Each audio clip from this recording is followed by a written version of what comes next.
don't know. No.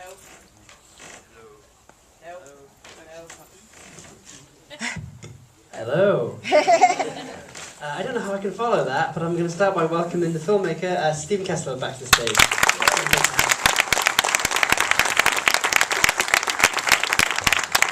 Thank you. And it sounded to me like Paul Williams was here, my friend Paul Williams. So welcome.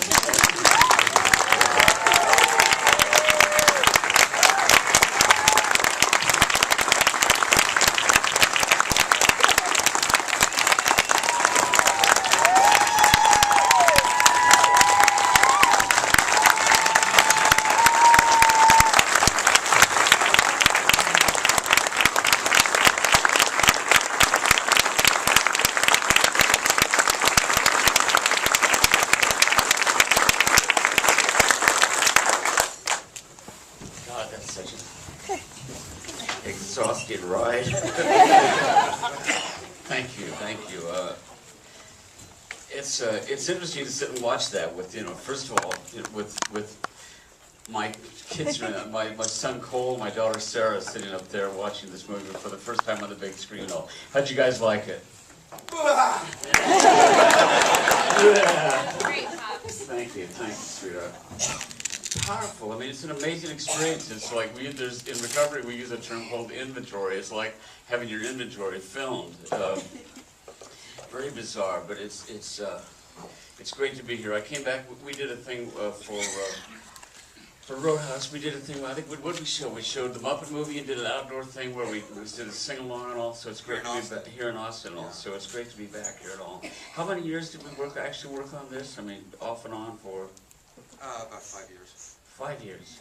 So. Well, you and I about 3 years. Well, I was 16 years sober at one point. On Thursday, I'll be 22 years sober, so a little bit of time. Anyway, it's an amazing honor to have somebody want to film, show up and say, you're important enough for me to follow you around and totally irritate you. Well, now it seems like an amazing honor.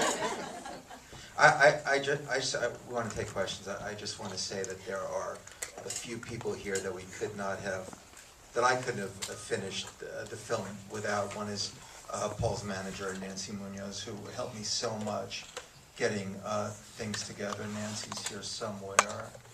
And of course, Mariana Williams, who was so generous with her time with me and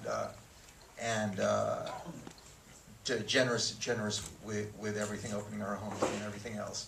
And I have to also acknowledge my two, I have to acknowledge Lisa Lakin, the producer, who helps me every day to get this movie done. It's basically two people working on getting the movie done, and also my two sons, Benny and Mason, who have sat through countless screenings of this film, including today, so I thank them.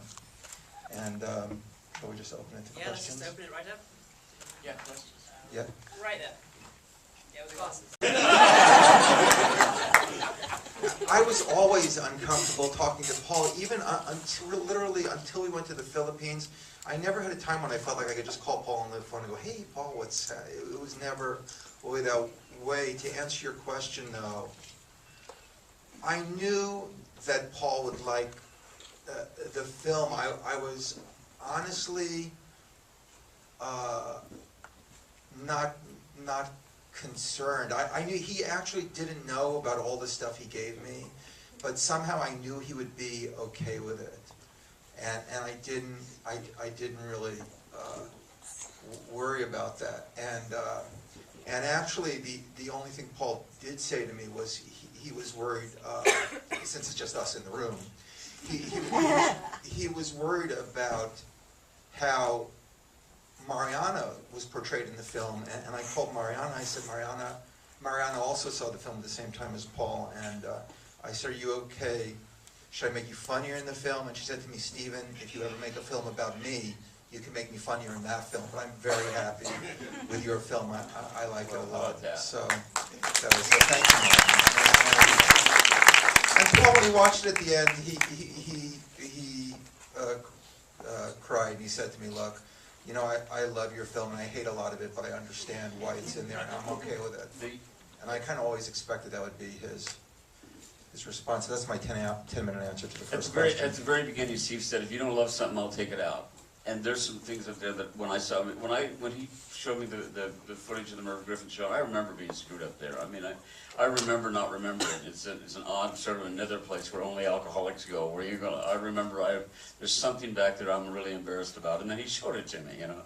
And as you saw my reaction to it is that can't be in the film. That, you know, I'm sorry, but that's, I mean, I'm joking about infidelity, and this cannot be in this movie. It existed once. You put it in the film and it's there in zeros and ones and it's there forever.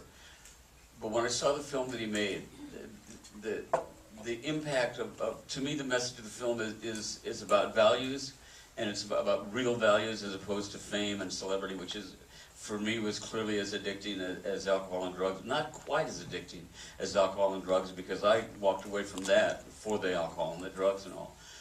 But what happened at a certain point is I realized for this to be a film about the true value of redemption and recovery and the possibility of recovery for anybody, no matter, for you to appreciate where my life is today in recovery, 22 years sober, you need to see at least some essence of how bad it was. So I turned around and I said, yeah, leave it in there. I hate it. I hate it. Look at, if you ever see the film again, watch Steve when I'm watching it and I go, this is disgusting, I can't watch it.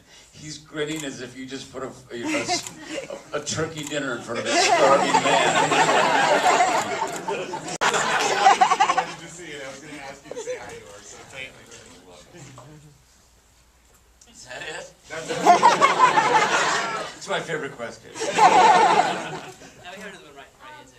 You said that you wanted this film to be about getting out who Paul Williams was, and going from my perspective of being a younger person, what other messages do you think you want to say about maybe recovery, or is it partly telling younger people not to go into this pathway because it's never really a good outcome? Well, it can be due to recovery, but Is that for me? both. For both of you? Do you want to? You know, I think the fact is you can't, if you know, enjoy